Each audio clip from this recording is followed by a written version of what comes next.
оған дейін де естігенім Азербайжан границаларын жауып жатыр. Бір қаладан екінші қалаға 1.200.000 туманға алып бара жатыр мені. Міне осындай жағдай болып қалды. Мені Азербайжан елі кіргізбей қалды. Тегеран маған қатты жабысып қалып, мені жібергісі келмей жатырған сияқты. Ереванның автовокзалының ішіндемін. Осы жақтан алла olsa Грузияға жолы жүрмекпін.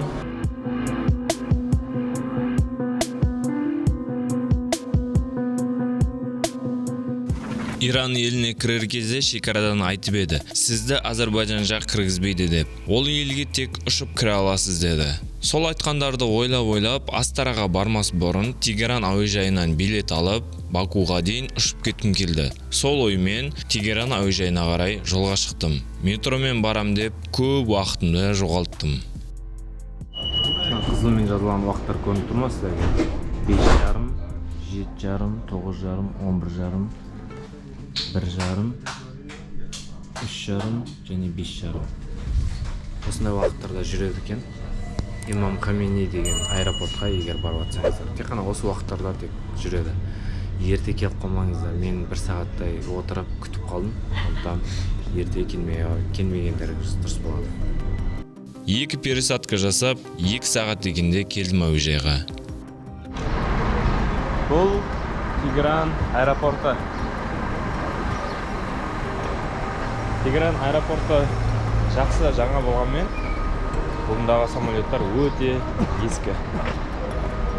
Себебі барлығына кінәлі өзге елдердің салып тастаған санкциялары. Әуежайдан сұрап Баку қаласына дейін билеттерді қарап едім, бағалары удай қымбат екен. Біздің теңгемен шаққанда 200.000 теңге шамасы. Қой құрсын, нар тәуекел, Астарадан бірдеңе деп өтемін деп кері қайттым. Иран аэропортынан мен қалаға қарай бара жатырмын. Осылай жолдан попутчик такси ұстап. Мына жерде шайы тұр, секері тұр. Айтады іш дейді. Шай угостить етіп жатыр. Саяхаттың осы жақсы да. Өткен жолы кітап тасып жүрген жігіттер мені метроға дейін, өзімнің тұратын жеріме дейін жеткізіп тастап еді. Осы жолы такси шаймен угостить етіп жатыр. Таксимен зуу өтіп, Тегеран автовокзалына келіп алдым. Астара қаласына автобусқа билет алып, өзімді 6 сағаттық жолға дайындадым. Автобус сол дәл бірінші келгендегідей, дәл сол ұйқыға ыңғайлы. Кештелетіп келдім Астара қаласына. Ойым аман-есен шекарадан өтіп кету. Іздеп жүріп бір қонақүй тауып алдым. Түн болған соң таңдап жүретін уақытта болмады. Тегеран қаласынан осы Астара деген қалаға келдім. Енді алла olsa амандық болса, ертең Иран-Азербайжан границасын өтіп, арғарай Бакуға барам деген ой бар. Бірақ жаңа мен естігенім, оған дейін де естігенім, Азербайжан границаларын жауып жатыр. Яғни жаяу өтетін, машинамен өтетін, автобус өтетін границаларын барлығын жауып тастап жатыр. Енді ол елге тек қана самолетпен ұшып қана баруға болады екен. Соған байланысты мен кішкене қобалжып тұрмын, қалай болады екен деп. Нағыз болмаса енді басқа ел арқылы Қазақстанға ұшу керек болады. Оның барлығын енді көреміз. Дәл қазір міне осындай бір гостиница тауып алдым. Астарада 5 миллион реал тұрады. Тегеранда 10.400.000-ға ма сондай шамаға жалдап едім. Теңгеге айналдырғанда 6.000 ба, 5.000 ба сондай шама. Ондай мақты емес гостиница, бірақ гостиница таңдап жататындай уақыт жоқ. Түнгі сағат 3. Қазір ұйықтап, таңертең 9-да тұрып, шекараға барып, сол жерде барлығы шешіледі бұйырса. Таңертең ертемен шекараға бардым. Ол жерде білесіздер, ешқандай видеоға түсіруге болмайды. Иран жағы дем проблемасы жоқ деп шығарамыз деді, бірақ Азербайжан жағы кіргізбеді. Мен сұрап көріңізші деп жалынып жалпайып, ирандық шекарашыларды Азербайжан жағына қарай аяқтай барып келуін сұрадым. Барды, келді де, жоқ деп паспортымды қайтарып беріп, мені шығарып салды.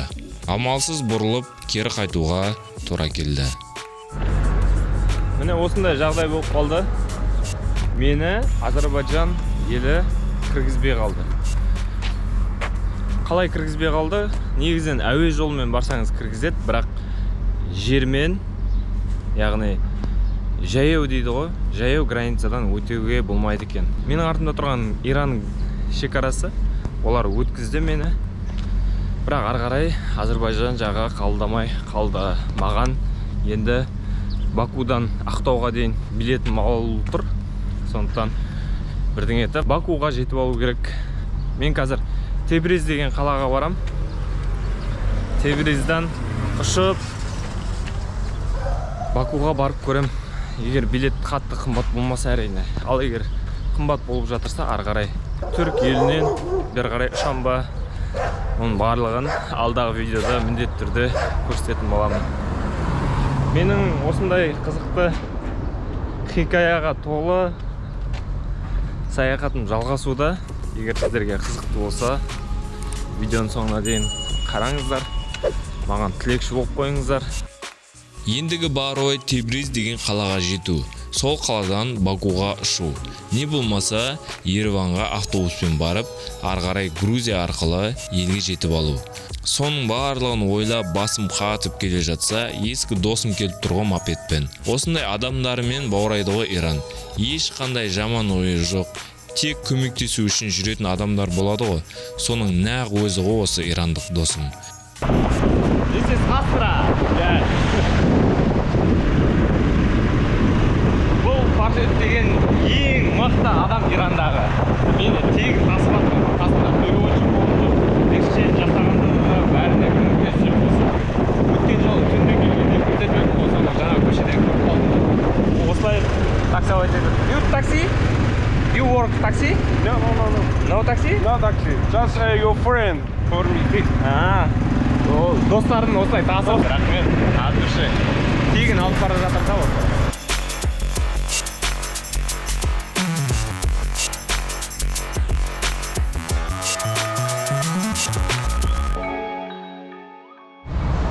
Осындай терминалға келдік. Бұл Астанадағы автобус жүретін терминал.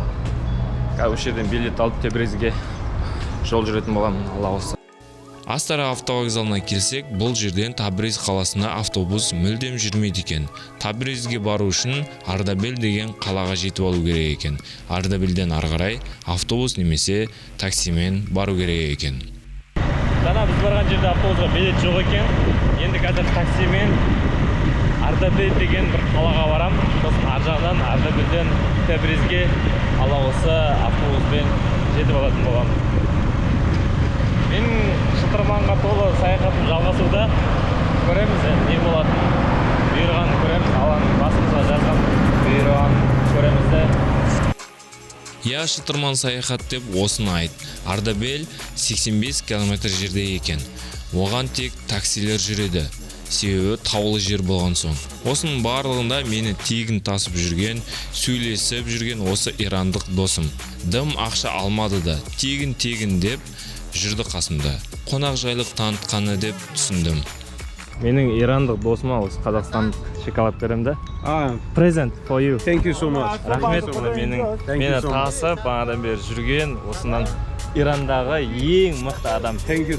Ардабел, қайдасың деп жолға шықтым.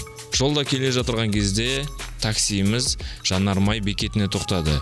Бұл жерде бензиннің қанша тұратынын көріп, шок болдым. Жақта 800 реал тұрады екен 1 литр бензин. Су тегін десе де болады. Таксист ақшаны жағында тұрған кассирға беріп кетті. Кассир деген сыртта жүреді. Сырттан ақша жинайды. Мысалы ішке кіріп төлеу деген жоқ. Бұл Иран. Жол бойы Иран тауларына қарап ғашық болып келдім. Таумен таласқан бұлттар бәрі өте әдемі.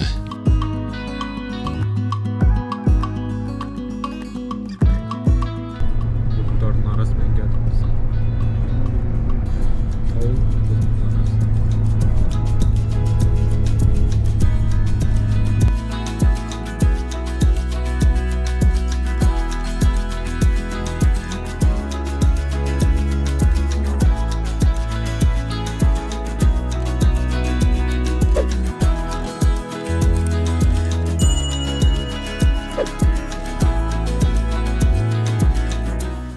таксист нағыз Шумахер екен.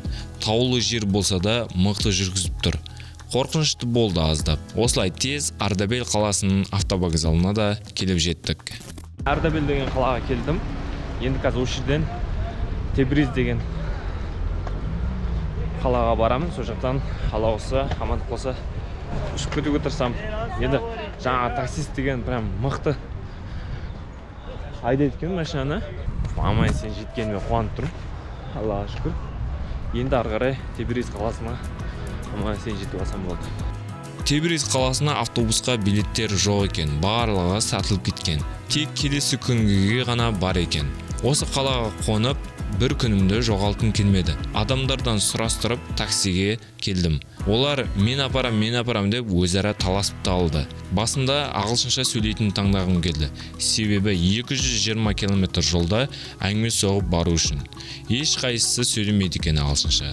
Үлкендеу ағаны таңдадым. Сөйтіп, ағамыз екеуміз жолға шықтық. Такси 1.200.000 туманға алып бара жатыр мені. Бір қаладан екінші қалаға былайша қарағанда өзім бір салон сатып алдым ғой. Автобусқа билет 400.000-нан тұрады екен. 3 адамның орны ғой былайша қарағанда. Енді көреміз, Тебриз қаласына барамыз. Тебриз қаласында Алла болса, амандық болса аэропортқа барам. Аэропортта билет болса, билет сатып алам да ұшып кетем. Ал егер билет жоқ болса, онда маған ары қарай Тбилисиға немесе Стамбулға кету керек болады. Автобуспен әрине. Автобуспен өтем, барлығын көресіздер оның барлығын. Ал егер ұшып жатсам, мен ұшып бара жатырмын деп, оны да айтатын боламын. Әзірге маған сәттілік тілеп қойыңыздар, сәттілік маған өте қажет болып тұр. Мені осылай көріп отырғандарыңызға көп рахмет. Шытырманға толы ирандық саяхатым менің әлі жалғасуда.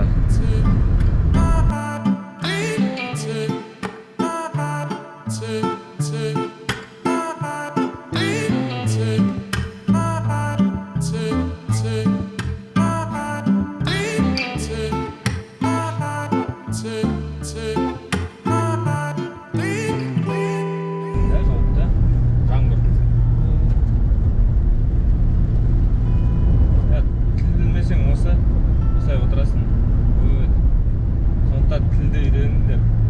Тіл білгенде қайта ағылшынша сөйлеп отыратын едік. Қазір міне отырық брат екеуміз. Иә. Мен де үлкен кісімен сөйлесіп қоямын осылай. Деген бұл кісі кішкене қалып кетпесін деп, әңгіме болсын деп сөйлесіп отырамын. Жолда жергілікті адамдар не алады екен деп жеуге бір нәрселер қарадым. Бәрі бірдей ме? Жапон, Чин, Қазақстан. Қазақстан.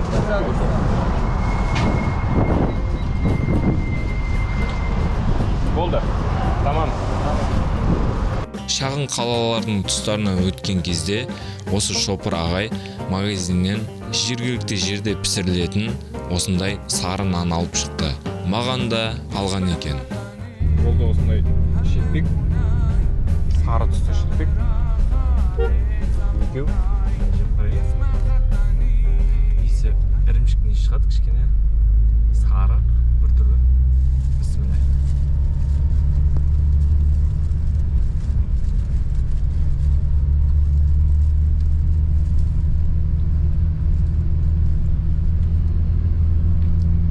Кәдімгі нан. Ешқандай айырмашылығы жоқ. Кәдімгі шелпек бар ғой. Нан сондай. Тек түсі сары.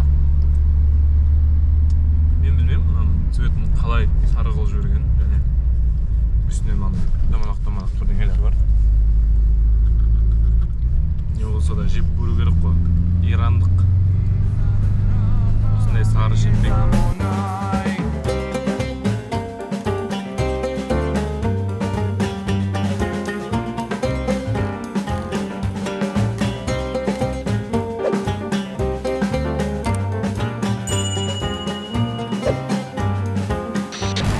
енді бұйырса қазір аэропортқа барам. Мына таксиімнен түстім. Енді мына таксиге отырам да аэропортқа барам. Алла осы аэропорттан билет алып ұшып кетем деген ойдамын. Ал егер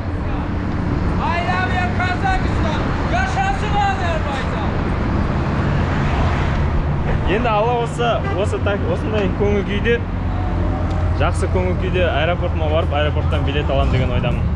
Бірден әуежайға дейін такси жалдадым. Таксист әуежайға жақындаған кезде ақшаны 4 есеге көбейткісі келді.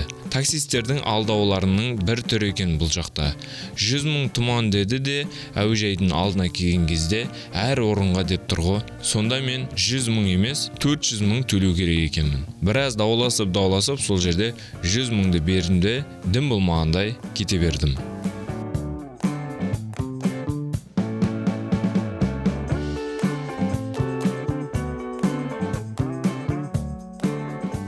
Табриз әуежайында маған әуежай қызметкерлері бұл қаладан шет елге ұша алмайсыз деді. Тек ішкі рейстер екен. Керек болса, Тегеранға ұшыңыз да, ары қарай Бакуға ұшып кетсеңіз болады дейді. Қой рахмет Ақкөке деп автовокзалға қарай жол тарттым. Бұл жолы таксистермен дәл сол жерде ақшасына келістім. Жаңағы таксистпен қырылғандай болып қалмасын деген ой ғой менде. Менің саяхатым жалғасуда. Мен қазір аэропорттан, Тебриз аэропортынан орталыққа қарай бара жатырмын. Қазір автобусқа билет алып, Ереван қаласына жол жүретін боламын. Себебі мына жақтан билет сатып алу мүмкін болмай тұр. Мұнда келсем, мұндағылар тек қана Тебризден Тегеранға шаласын, сол Тегераннан ары қарай Бакуға шаласын. Мен өйтіп жүретін возможность жоқ. Билеттер өте қымбат. Сондықтан осылай істеуге мәжбүрмін. Бір жағынан оптимистпіз ғой. Алла бұйырса, амандық болса, иншалла жайлап барып Ереванды да көріп қайтатын мүмкіндік туайын деп тұр. Қазір түнгі рейс болса да мейлі әйтеуір Ереванға дейін автобусқа билет алам. Таксима билет, автобус бар. Енді жақсы билет автобусқа алған жақсы негізі. Сол Тегеран маған қатты жабысып қалып, мені жібергісі келмей жатырған сияқты. Басқалай болуы мүмкін емес, басқалай не болуы мүмкін. Солай менің саяхатым шытырман оқиғам әлі жалғасуда. Әлі Ереванға жеткенше бітпейтін секілді. Ереваннан кейін ары қарай Тбилисиге барам, Тбилисиден Ақтауға алауызса ұшып кететін боламын. Оған дейін Бакудан Ақтауға дейін рейсті отменить етем. Және Ақтаудан Оралға дейін Флайерстанның билетін ары қарай созам. Созылса, созылмаса енді оны көрерміз. Или новый билет алам, әлде болмаса таксимен Ақтаудан Оралға дейін жетіп алам аламыз. Ендігі мақсат Ереван қаласына жетіп алу. Ары қарай Грузиядан Ақтауға ұшу. Ең арзан билеттер сол арқылы болды. Ол үшін ең әуелі Арменияға өтіп алу керек. Билет алдым, 18 миллион реалға шықты. Теңгемен шаққанда 16 000 теңге шамасы. Кеш желетіп жолға шықтық. Мен осы жаңа мына жерден Ереванға дейін билет сатып алдым. Енді алла осы амандық болса, Табриз деген қаладан алла қаласа Ереван қаласына жол жүретін боламын. Осымен менің Ирандағы сапарым бітті. Ендігі видеоларды Ереван қаласынан жалғастыратын боламыз. Шекараға шамалы қалған кезде ирандық шопырлар бір жол бойындағы асханаға тоқтады. Кешкі ас ішу үшін. Тағамдары үлкен көлемде және дәмді әрі арзан болды. Дәл қазір иранский кебаб жеп көреміз. Осындай етіп алып келді. Қараңыздар, шаймен. Осының барлығы 2 миллион 400. Жеп қарайық. Бісмилла. Күріштің дәмі енді сол күріш. Кебаб жеп қарайық. Тұсқынына қарасаң өте мықты. Қасында бұрышы мен тағы да бірдеңесі бар. Бісмилла.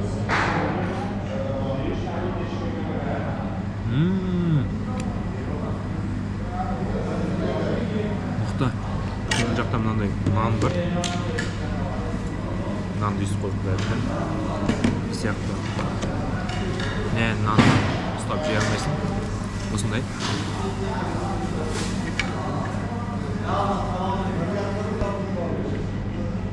Иранский ас. Ас болсын. Порциясы өте үлкен. Осындай бір порция алып, 2 адам жеп алуға болады. Тамаққа тойып алып, ары қарай жолға шықтық. Түнімен ұйықтап, ертесіне Ереван қаласынан ояндым. Мен дәл қазір Ереванның автовокзалының ішіндемін. Осы жақтан алла қаласа Грузияға жол жүрмекпін. Автобуспен 6 сағатта алла қаласа Тбилиси қаласына жетем. Тбилисиға жеткеннен кейін кешкі түнде, яғни Ақтауға самолет билет алла қаласа амандық болса еліме жетем деген ойдамын. Сонымен менің шытырман оқиғам бітеді деген нақ сенімдемін. Достар, мен сіздерге қазір шағын лайфхак айтып кетейін. Кеше мен бүкіл Ереванда жүріп, біршама жерді аралап, обменник таба алмаған болатын. Иранский лариді қандай ақшаға болса да айырбастай алмадым. Ереванда еш жерде ирандық ақшаны айырбастамайды екен. Осы жерден адамдардан сұрап, автобустан сұрап, Ираннан келген адамдар тұр екен, ана жерде Иранға кетіп бара жатқан адамдар тұр екен. Соларға барып, сұрап, қандай суммаға болса да мына миллиондарды алыңыз деп, менде 31 миллионды осы армянның драмына ауыстырдым әйтеуір деп. Сондықтан айтайын дегенім, осындай Иран сияқты елдерден бері қарай келе жатырған кезде, басқа жаққа бара жатырған кезде шекарадан болсын, сол жақтан айырбастап кеткен өте дұрыс болады. Курсы төмен елдерден курсы жоғары елдерге ақшаны апарсаңыз, ол ақша ешкімге керек болмай қалады. Осындай лайфхак сіздерге. Мен мына жақта аударған курсымды айтайын ба? Мен өзім интернеттен қарағанда примерно 20 000 драм болатын еді. Егер мен шекарадан немесе Тегеран жақта жүріп ауыстырсам. Ал мұн жаққа келіп автовокзалдан, енді просто адамдар ғой олар деген, ақша ойнатып жатыр мен арқылы. Солар арқылы аударған кезде мен 17 000 драмға ауыстырдым. Ол біздің теңгемен 25 000 айналасы, шамамен сондай. Енді мен дұрысынан ауыстырған кезде мүмкін 35 000 теңге алар едім. Енді ода тұрған ештеңе жоқ, просто одан да көп сумма болса жалқы ғой. Егер сіз сондай миллиондаған ирандық ақшаны Қазақстанға алып келсеңіз, ол Қазақстанда ешқайда жоя алмайсыз. Сондықтан сондай жағдай болып қалмас үшін жалпы бір жаққа барар кезде, бір елден бір елге өтетін кезде шекарадан ақшаны ауыстырып тастаған дұрыс екен. Мен дәл қазір сол ирандық ақшаны драмға аударып алдым, және мен өзімде бар драмдарды қаланың ішінден, орталықтан жақсы курсқа лариға аударып алдым. Енді менде лари да бар, драм да бар и доллар да бар. Енді мен қысылмай, амандық болса Тбилиси қаласына жетіп алатын боламын. Алла бұйырса, сол жақтан видеоны жалғастыратын боламын. Сәттілік тілеп қойыңыздар маған. Менің елге оралу оқиғам әлі жалғасуда. Жаңа мен көрсеткен автовокзалдың дәл жанында, осындай жерде Армениядан, яғни Ереван қаласынан Тбилисиге жүруге болады. Мұнда уақыттар тұр, бірақ мына жерде 10:30 деген уақыт жоқ сияқты. Мына уақытта білмеймін, жүрді ме, жүрмеді ме. Қазір мына 1 деген уақытта алла қаласа Тбилиси қаласына жол жүретін болады. Және мына жақта кері, ана жақтан нешеде шығады, соның барлығы жабылып тұр. Шамамен осындай уақыттарда. Және біздер мынандай машинамен барамыз, алла қаласа. Мерс тұр, армянский номермен, және Volkswagen тұр, грузинский номермен, Тбилиси деген жазумен. Алла бұйырса, осындай машинамен Тбилиси қаласына жетіп алатын боламын. Жол 6 сағат, ақшасы 8 000 драм.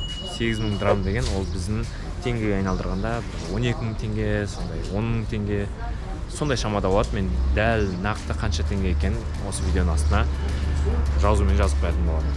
Жол өте жақсы. 6 сағат тез өте шықты. Шекара екі жақта да тез болды. 5-10 минуттың шамасында өткен болармыз. Біздің машина өзге елдік туристерге толы болды. Нағыз интернационал топ болдық. Біз кетіп бара жатырмыз. Қазір деген осы автобустың ішінде перулық адам бар және тунистік адам бар. Ар жақта Япония және кореялық азаматтар бар. Осылай интернационалды топ болып кетіп бара жатырмыз Тбилисиге. Осындай жерлерде жүргізушіміз орысша біледі, бірақ ағылшынша білмейді. Туристер ағылшынша біледі, бірақ орысша білмейді. Ортасында кім аудармашы? Әрине біздер. Осындайда айтпаймын деп едім, бірақ айтуға тура келеді. Орыс тілінің пайдасы да бірінші ретте осындайда пайдасы болып жатыр да орыс тілінің. Басқалай орыс тілінің ешқандай пайдасы жоқ. Осылай келгеннің бірі жақсы, автобус Тбилиси қаласына келген кезде қаланың қақ ортасына әкеліп түсіреді екен. Қасымдағы перулық досымды алып, бірге қала араладық. Қалғандары өздерінің қонақ үйлеріне кетті. Менде самолет түнде болған соң түнге дейін қаланың ең күшті кезінде маған ұнаған жерлеріне баруды шештім. Ол әрине Нарикалы деген жер. Біздер Нарикалының басына шықтық. Уже үстіне шығып алдық. You like Tbilisi? It's an amazing place. I like it a lot. Армениядан бірге келдік, енді Тбилисиде бірге жүрміз. Қазір жоғарыға барамыз. Жоғарыға шығып, тағы да қараймыз.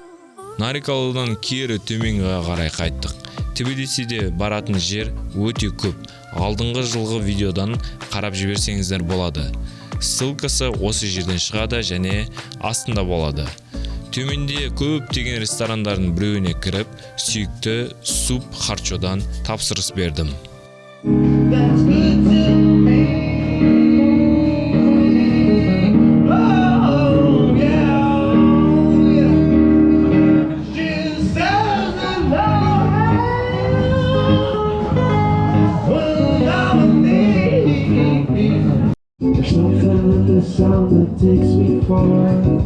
Суп харчо. Осыдан бір жыл бұрын Грузияда ішкен болатын. Енді дәл қазір бір жылдан кейін осында ішіп тұрмын. Дәмін көріп жіберейік, Дәмі мықты. Дәл сол бір жыл бұрынғыдай. Дәм дәл сондай. Музыкадан дауысым естіліп жатыр ма, естілмей жатыр ма?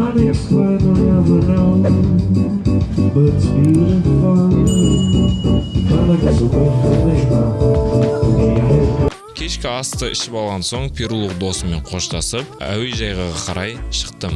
Яндекспен такси шақыра алмай қалдым басында. Менің жолым болып, өзіміздің қаракөз қазақтарымыз көмек қолын созды ғой. Тамақ ішіп алдым, перулық досыммен қоштастым. Енді аэропортқа жол жүріп бара жатырмын. Мына жерде маған көмектесті. Міне, как раз мен көмектескен қаракөз, өзіміздің қазақтың қызы Айгерім маған көмектесіп такси шақырып беріп жатыр.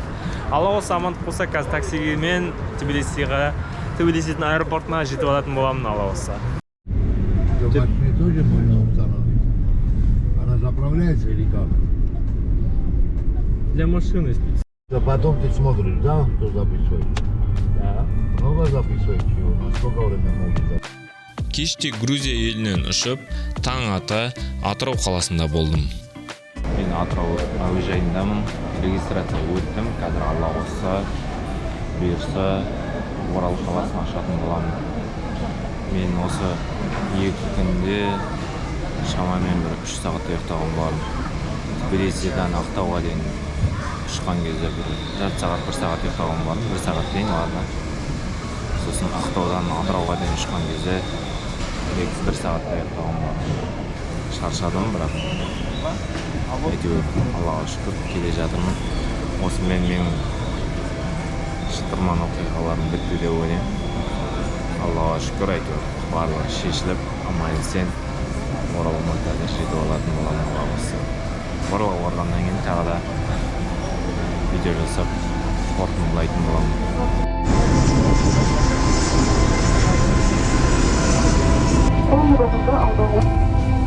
Аллаға шүкір 12-лер шамасында Оралыма жеттім. Міне осымен менің шытырман оқиғам осымен тамам. Соңына дейін көргендеріңізге көп рахмет. Сіздерге өте ризамын. Каналға тіркеліп, колокольчикті басып, достарыңызбен бөлісуді ұмытпаңыздар. Сіздермен бірге болған мен Илдар Орынғалиұлы және Қара сөмке YouTube каналы. Келесі видеоларда